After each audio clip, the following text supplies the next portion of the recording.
Math and Science. In this video, I'd like to go over how to apply the distributive property.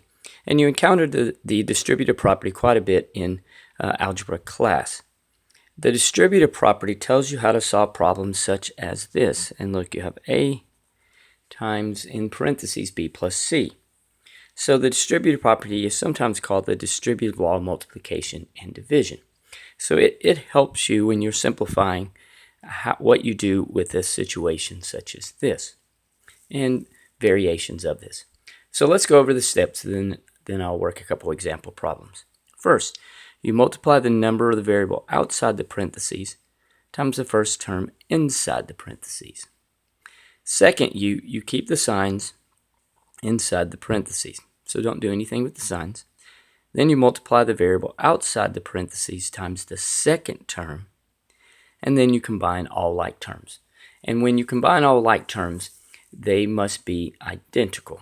Okay, so let's work a couple examples, and I think you'll know what I'm talking about. Okay, so number one, we'll start with a couple simple, and then we'll go from there.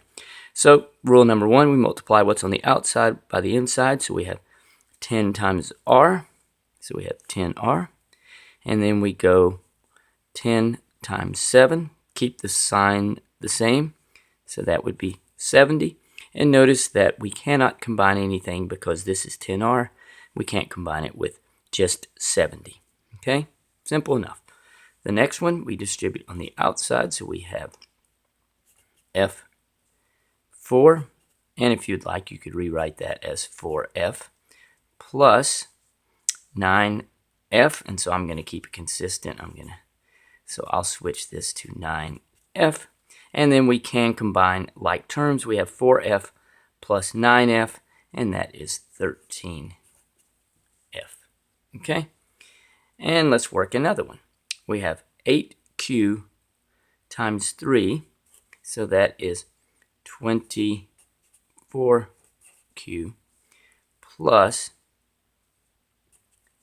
8 times 4 is 32, and remember the q, we have 32q, 8q times 3 is 24q, 8q times 4 is 8, 16, 24, 32q, and you can combine these two, and 24 plus 32, I'll go ahead and rewrite it over here, 24 plus 32 is 6, 5, 56q. Okay, now two more. So first, we distribute what's on the outside to the first number on the inside. So 6 times r would be 6r plus 8 times 6 is 48 plus 2 times r is 2r. And notice we have a minus sign here, so it will become a negative 20. Now we combine like terms, and just to make it a little bit easier, I'm going to put a box around like terms. So we have 6r plus 2r is 8r, and plus, now we have 48 minus 20.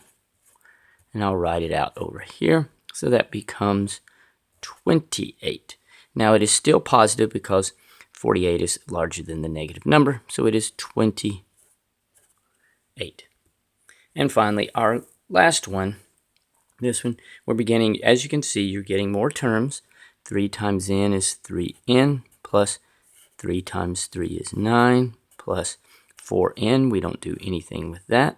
And excuse me, let me rewrite that n so it doesn't look like an r.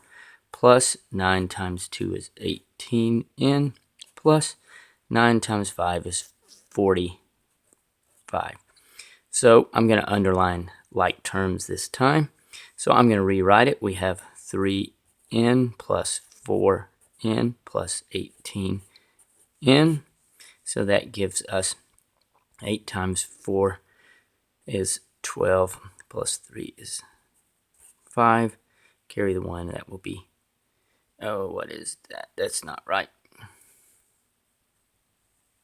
And that becomes 25.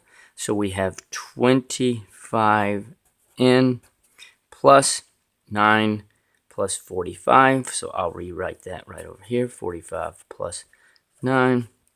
That gives me a 4. and carry the 1, that is 54.